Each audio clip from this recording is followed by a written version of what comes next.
Hi, everyone. This is Chinmay, and I'm here with Tony Macy. Hey, Tony, how are you? Great, Chinmay. Happy to be here today. Great to have you here. Tony has over 40 years of global experience in the CDMO space as both buyer and seller, and across all technologies and all across all many different types of companies. So this brings really a longitudinal perspective in the CDMO space. So I'm really excited to have you on, Tony. Yep. And, I guess where we can start with is when we think about early stage companies that are in that phase of, hey, we're looking at CDMOs or we're starting to think about CDMOs. You're locked in to Burn the Blueprint podcast, where Tony Tidbit and Dr. Bridget Cooper challenge outdated rules and build smarter ways to lead. If you're ready for courage, clarity, and real talk, you're in the right place. All right, team, what blueprint are we burning today?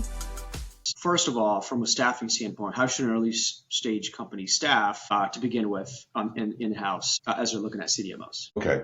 Well, I think the first aspect is to consider the stage of development. Many companies that are out there, especially early stage companies, whether they're working on rare diseases, ultra rare diseases, new approaches to oncology or other therapeutic areas, they're really working with molecules and they want to get those molecules into, some early stage trials, some proof of concept and studies. And so generally at that point in time, the staffing is limited to, research and contract support people, consultants, and you're really looking for people who can find the conduit to gram quantities and, very small quantities so that the proof of concept can advance. At that point in time, cash is critical and the burn rate of the company will determine how long they can go, can they get investment and the like.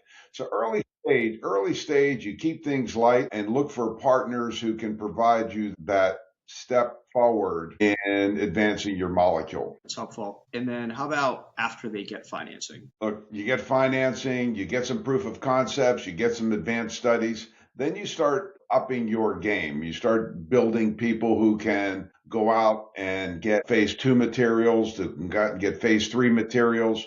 You start establishing, an operational or manufacturing staff, very light, but operationally looking at a quality staff, looking at people who can do project management, who can then take your compound and start evaluating how I can get larger quantities at particular CDMOs. And again, trying to conserve whatever cash you have, you try to use partners to do that. And that generally can advance your molecule in a cost-effective manner. Okay, yeah, that's helpful to understand. And when you thinking about selecting CDMOs, right, you talk about, the different phases, of course, but we think about actually selecting CDMOs. How do you make informed decisions? What are some soft characteristics to look for? Well, the most fundamental one is based upon the technology. There's a lot of emerging technologies that will be presented, whether it's a peptide, whether it's an antibody drug conjugate, whether it's a gene therapy,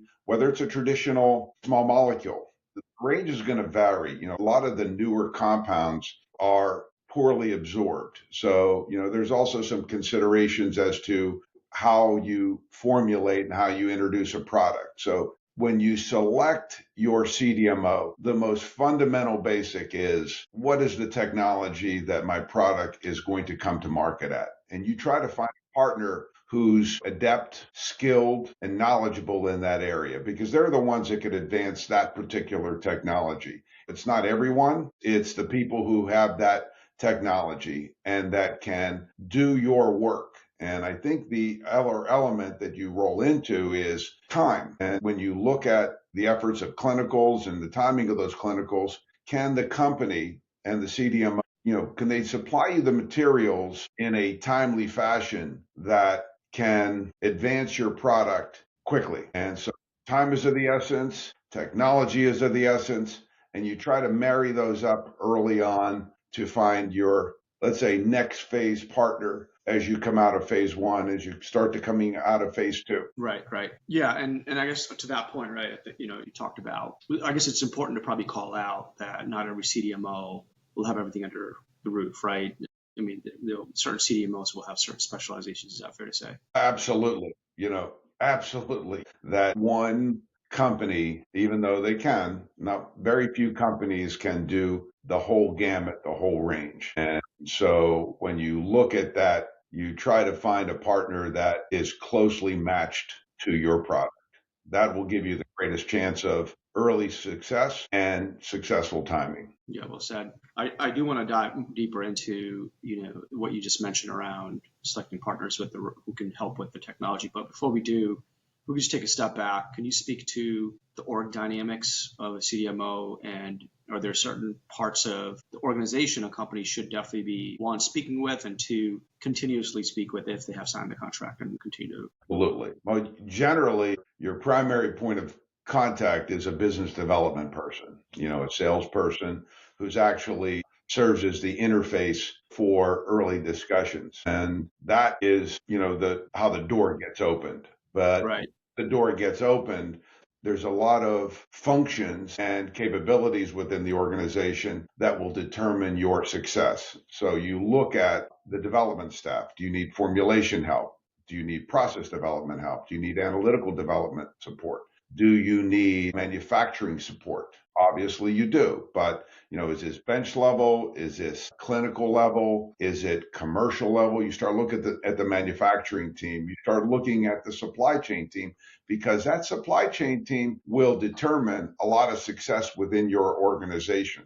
You start looking at the program management or project management team. Are they sufficient? Do they have the right resources internally that can manage your particular product? Right. And at the end of the day, you look at the site head, and that site head is generally from a CDMO perspective, that's generally the best selling feature, is not the salesperson who's going to make a promise, not the business development person who is going to nurture that relationship. It's really the site head that's going to shepherd your product through their particular operation.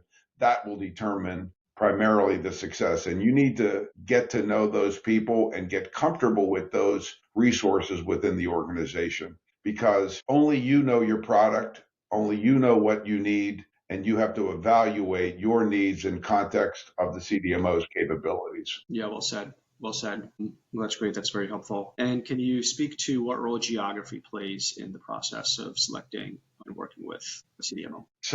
Sometimes geography is just logistics, So it's proximity, it's ease of travel, it's reasonable to get to, reasonable to be present at. So sometimes logistically based, but sometimes and many times it's regulatory based. Are they in the location that you're looking to introduce the product? But do they have been inspected by that local authority? Do they have that particular track record? So when do you consider tariffs? A lot of the effort has been, and tariffs have gone back and forth, and, God knows where they're going to end up. But at the end of the day, that if you're going to produce a product and sell a product locally, you may be enabled to get more favorable cost and profitability based upon lesser tariffs. So again, it's logistics, it's a regulatory component, and it's also an economic one from a tariff perspective. Yes, let me put a hypothetical example on the table here, right? Say if a company is based in the US, but they have a certain technology that could only be, or that they want to work with a European CDMO with. Well, so is the advantage, hey, from a regulatory standpoint, given that the CDMO is in the European continent or European area, right? We'll call it EU5 in the industry, as you may know, can that help with the regulatory process on the EU side? And then furthermore, given the time zone and geographic difference, is it advantageous for a company to have either regular site visits or certain visits during certain checkpoints with the regulatory bodies throughout the production process? Or what's the best way, I guess, right, to bridge that gap? Well, constant visits and regular visits during critical milestones, project updates are important. You can do things via video conference, you can do things via teleconference, but there are certain steps in the operation that you want to be there, whether it's a manufacturing step, whether it's a testing step, whether it's something that is strategically driven or tactically driven. You want to be present and you want to get to a good understanding face to face, because only then will you know where your project is at. Now, when it comes to geography and should I produce in one market versus another market, I think you have some flexibility. But again, if you're a US based company and you pick a European based supplier or vice versa, still can work. But you want to still be present for those key visits, key milestones.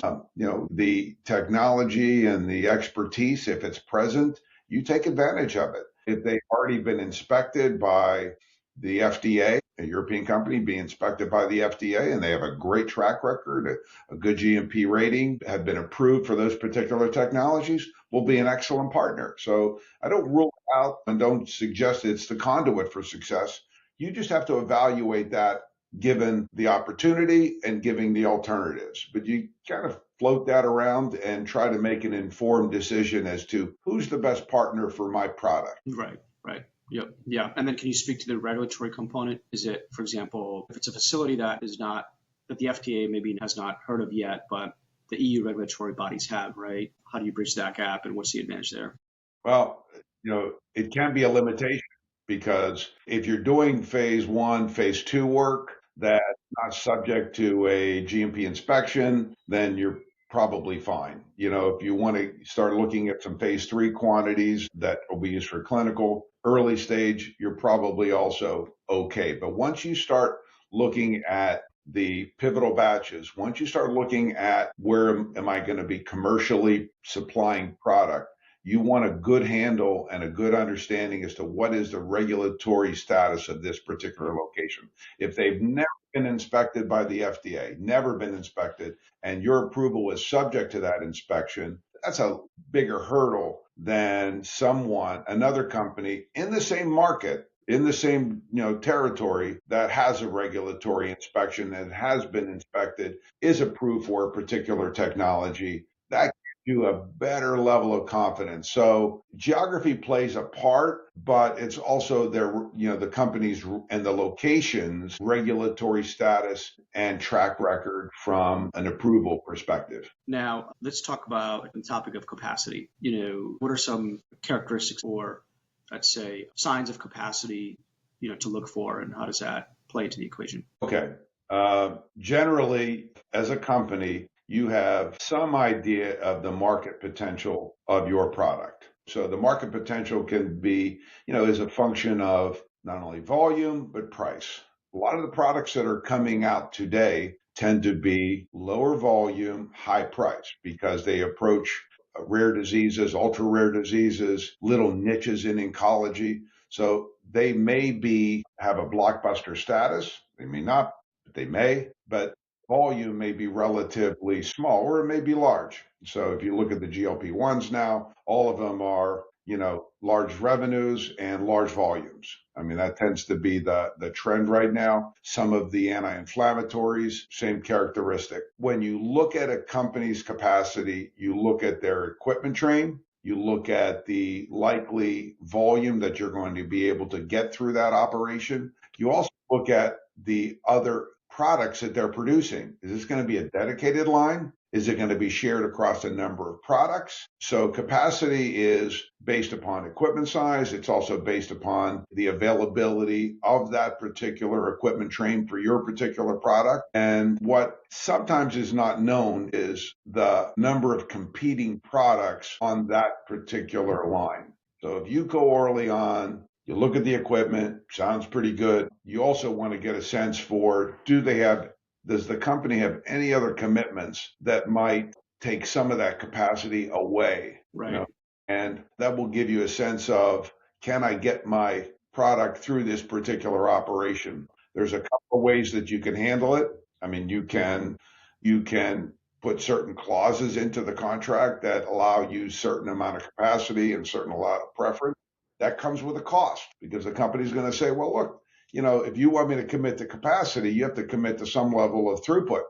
The one goes hand in hand with the other. You can put in a dedicated line if you want to. And we've seen that again and again where companies will either invest in a CDMO, co-invest in a CDMO, or make some financial commitments to a CDMO so that they are guaranteed that particular capacity. When you look at the cost of product, sometimes the cost of product is de minimis relative to the selling price of the product. And so you have to balance all of those elements to assure yourself the capacity of need or the needed capacity for your particular product as it not only gets through clinicals, as it gets through startup, as it gets through commercialization. Yeah. And if I may, right, I mean, it's not like if it's a good CDMO, then it's maybe fair to assume that, there probably will be at times competing priorities, right, with potentially other clients. Maybe it's akin to having a good contractor in your Rolodex, right? Is look, if you want some work done throughout the house from time to time, if they're not busy, maybe that's a bad sign, right? Because it's like, who wants them? But if they're busy and the most, as we know, or, if you own a property or a house, right, work needs to be done. If they're booked out 6 months out, it's like, that's a good sign potentially because they're in demand, right? And so is that a fair kind of analogy? It is a good analogy. Everyone will tell you they have capacity when they're trying to pitch. They're trying to market the opportunity. They commit. You need to kind of challenge that, peel back the onion to make sure that you have particular project milestones that are being adhered to and that you have a prioritization within their operation. When you deal with a contractor will tell you, it's going to be 6 months. And that may be true for a particular project or 3 months, whatever they say. And that sounds pretty reasonable. However, if they've made that commitment to another customer, they've made that commitment to another homeowner, then all of a sudden your 6 months, your 3 months, whatever time frame that you believe is needed for your particular product turns into 7 months, turns into 8 months, turns into 4 months. And that's where you have to really have a strong grip on the commitments that are made and the milestones that are established for your particular product. Yeah, great. Now, moving into quality control overall, what are first of all, is there something that is important to look at and have a conversation about with the CDMO? And then what skill sets should be in place within the quality control department? Okay. This is one of these A to Z conversations. So, many times a product will require analytical development. It will require validation of those methods. You can outsource that to another company. You can expect the CDMO to do it, but you have to have an understanding, is this something that you will need from the CDMO or not? And what is their capability of that? The other element is product testing. So you have a number of raw materials that are going to need to be accepted and released for use. How's their staffing for sampling? How's their staffing for product testing, raw material testing? Can they get it through? Same with product testing. And when you look at product testing, that could be for scale-up batches. It could be for validation batches, which require a lot of sampling. It could be, for product release. You want them to do product release because at the end of the day, that, if you have product release being done by another company, then sometimes if you don't like the results, then people start pointing fingers. So if you have it all under one roof and they do product testing and you have a better control of the outcome, and then you get into stability. So, there's a lot of stability work that's required during the development cycle with the number of batches that you have to put up and timeframes that you have to put up and different temperature and humidity conditions that you have to put up to get your expiry dating and get confidence in your product. Can the company handle the stability? Can they do the testing? Can they issue the reports on a timely basis? Or are you going to outsource that? That when it comes to quality control, it sounds simple, but it's actually more complex. And for smaller entities that are outsourcing, the more partners that you have sometimes requires a lot more resources internally to manage all of those, because you cannot just assume that things are being done because you issued paperwork. You need to be on top of these things. And quality control is a very complex, when you think of all the different elements, is a very complex part of the CDMO process. Yeah. So to that extent, then, is it beneficial to have an in-house quality expert, right? A quality consultant, maybe a CDMO consultant who specializes in all of this? Absolutely. You have to be able to have someone who can understand the complexities and know how to navigate the challenges that inevitably will rise. Yep. Yep. Thank you. Now, just you mentioned, a contract a little bit earlier. And so actually, before we come to that, and speaking of staffing, is it important to have process development people and project management as part of the staffing component?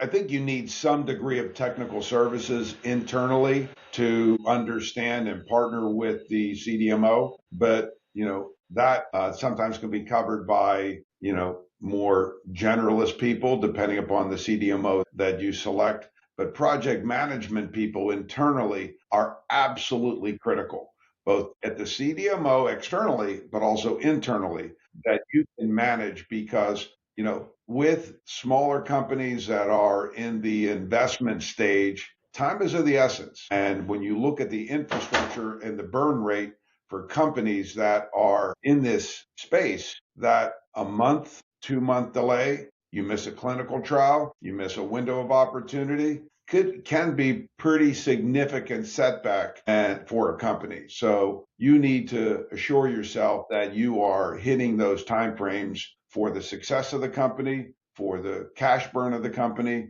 and for the investor expectations. Yeah. And to your last point, right? I mean, investors often want to know, hey, how is the development process going if it's an early stage company? And so if there's a hiccup, right? Say, for example, a company's going through a financing process. They brought in, there was a seed stage. Now they're moving on to maybe a Series A round. And in that process, they're probably going through some sort of development. And so during the Series A due diligence, investors may ask questions around the CDMO and how that process is going along, just kind of under the bucket of progress, right? And if there's hiccups and there continues to be hiccups, then, well, that's not a good look.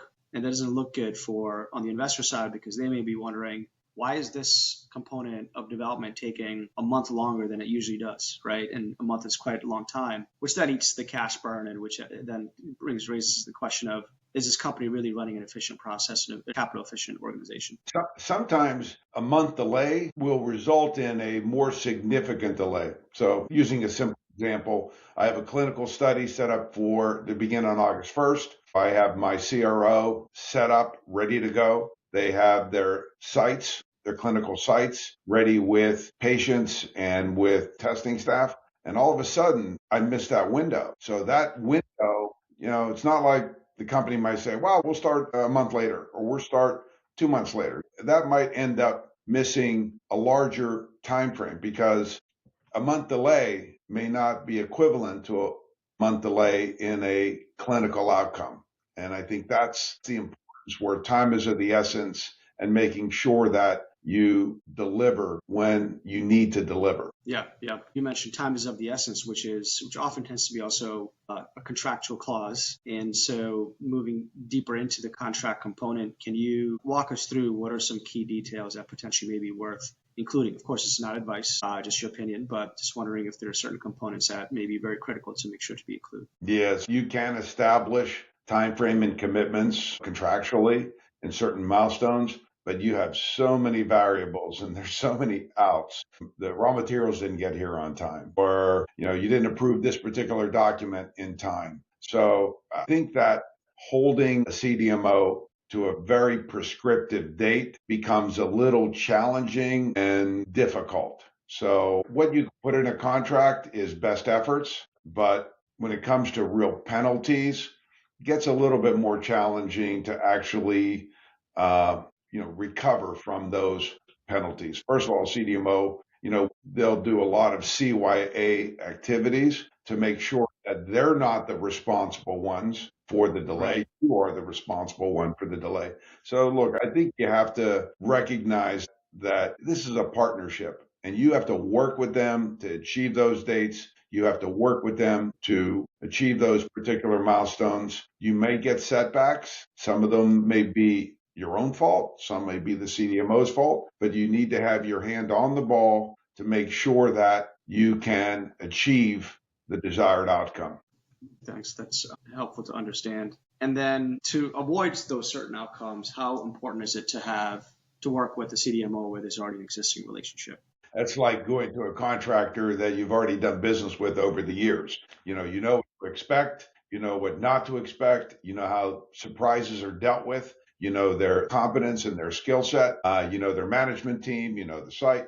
So relationships and past experience is absolutely critical. Not the only component, but an important consideration. So successful relationships continue to build upon themselves as new products introduced within the same technology, within the same operation.